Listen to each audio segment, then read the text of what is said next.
mugira mwumvize Gigozi ya 19. Bite Mike? Bwakeye Corinne. Ejo wambwiye ko tuvugana ku yandi mabango. Mbega ugomba ko tuvugana ku yahe uno munsi? Mbega ntitwovugana kubigisha n'intumwa? Neza cane. Ndafise igishika cyo kumenya ivyerekeye intumwa kuko womengo abantu bose baratinya iryo zina. Twama twumva havugwa abungere n'abavuga butumwa nkaho umengo intumwa zaheranye n'igihe ca Bibiliya kandi ntizikibaho muri iki gihe cacu. Mu bisanzwe ibango ry'intumwa riracakorana bugingo n'ubu mashengero menshi mw'isi. Ariko benshi bitwa abamisiyoneri. None iryo bango rikora gute? Nugushira abatizera bari ahantu ubutumwa bwiza butari bwabashikire bagahinduka kuba bigishwa ba Yesu Kristo. Bakigishwa no kuhashinga ishengero, bakigisha abungere maze bakabandanya urugendo rwabo mu ntumbero yo kwigarurira ibindi bisagara. Nkuko intumwa Paulo yabigenza. Si Paulo gusa, ariko n'abigishwa bose ba Yesu Kristo bari intumwa. Uko imbere yuko Yesu aduga mu ijuru yababwiye mu byakozwe n'intumwa igice ca 1:8 aravuga ngo ariko muzohabwa ubushobozi mpwemu yera niyabazako muzoba ivyabona vyo kunshingira intahe i Yerusalemu na Yudaya hose ni Samariya no gushitsa ku mpera y'isi.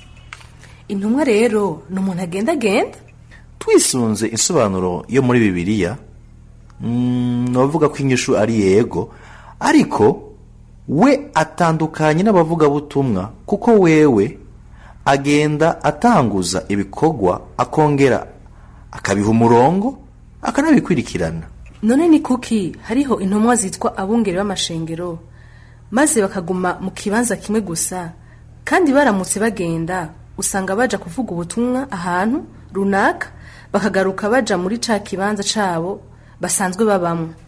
Nkuko Bibiliya bivuga abo si intumwa ariko n'abungere, kandi naho tubita intumwa ni izina ry'icubahiro gusa. Si ukuvuga yuko igihe ufise izina ry'intumwa ushucikwa intumwa, kuko nkuko Paulo avuga mu Bikorinto ba 2 igice ca 10:18 wishimagiza siwe yemegwa ariko hemegwa uwo umwami wacu ashimagiza. Mike, ndizera ko natahuye neza ibango ry'intumwa. Mbega none ntiwombwira ivyo abigisha? Umwigisha ni iki kandi afise igikorwa ki mw'ishengero? Igikorwa c'umwigisha no kwigisha ihanga ry'Imana no kubafungurira ijambo ry'Imana mu kubazanira uguhishurirwa kwose gushoboka, kuko ijambo ry'Imana riri mu mpwemu kandi uwigisha wese ategerezwa kuryigisha mu mpwemu. Rero iyo abakristo bigishijwe barashobora nabo nyene gukora ico gikorwa co kwigisha? Uragaba Corinne, ntukitiranye akariro ko gukorera Imana n'umuhamagaro, kuko benshi bagwa muri uwo mutego. Intumwa Paulo aravuga mu Bikorinto ba mbere igice ca 12:29 ko bose badashobora kuba intumwa, abigishwa n'abavugishwa n'Imana.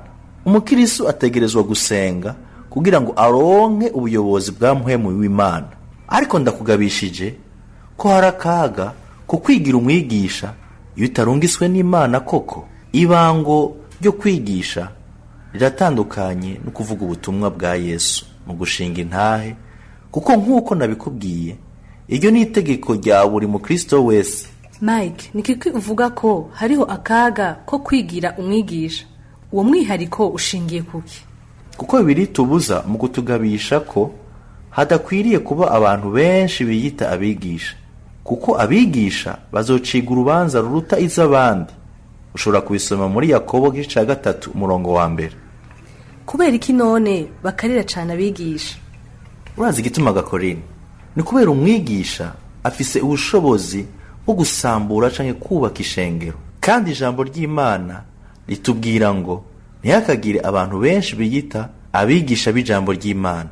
Ni kugira ngo ntihakagire umuvurungano mw'ishengero ry'Imana. Ihanga ry'Imana ritegerezwa kubakwa n'inyigisho zimwe, umutima umwe, umushaha umwe, ibyiyumviro bimwe n'urukundo rumwe.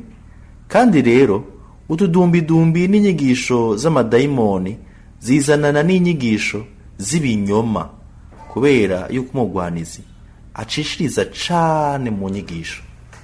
Ego cane, ariko ni kuki none ushimikira cane ku nyigisho?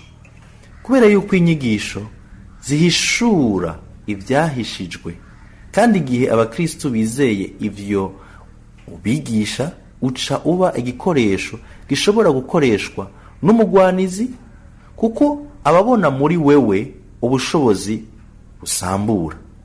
Igihe uwigisha atari umunyamasengesho, kenshi na kenshi arangiriza mu guhusha inzira nyayo.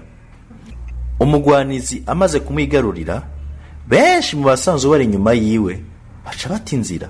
Ndagushimiye cyane ku muco umpaye, kandi niyumvira ko ubutaha tuzovugana ku ibango ryo kuvugishwa n'Imana. Ego Corinne, umunsi mwiza.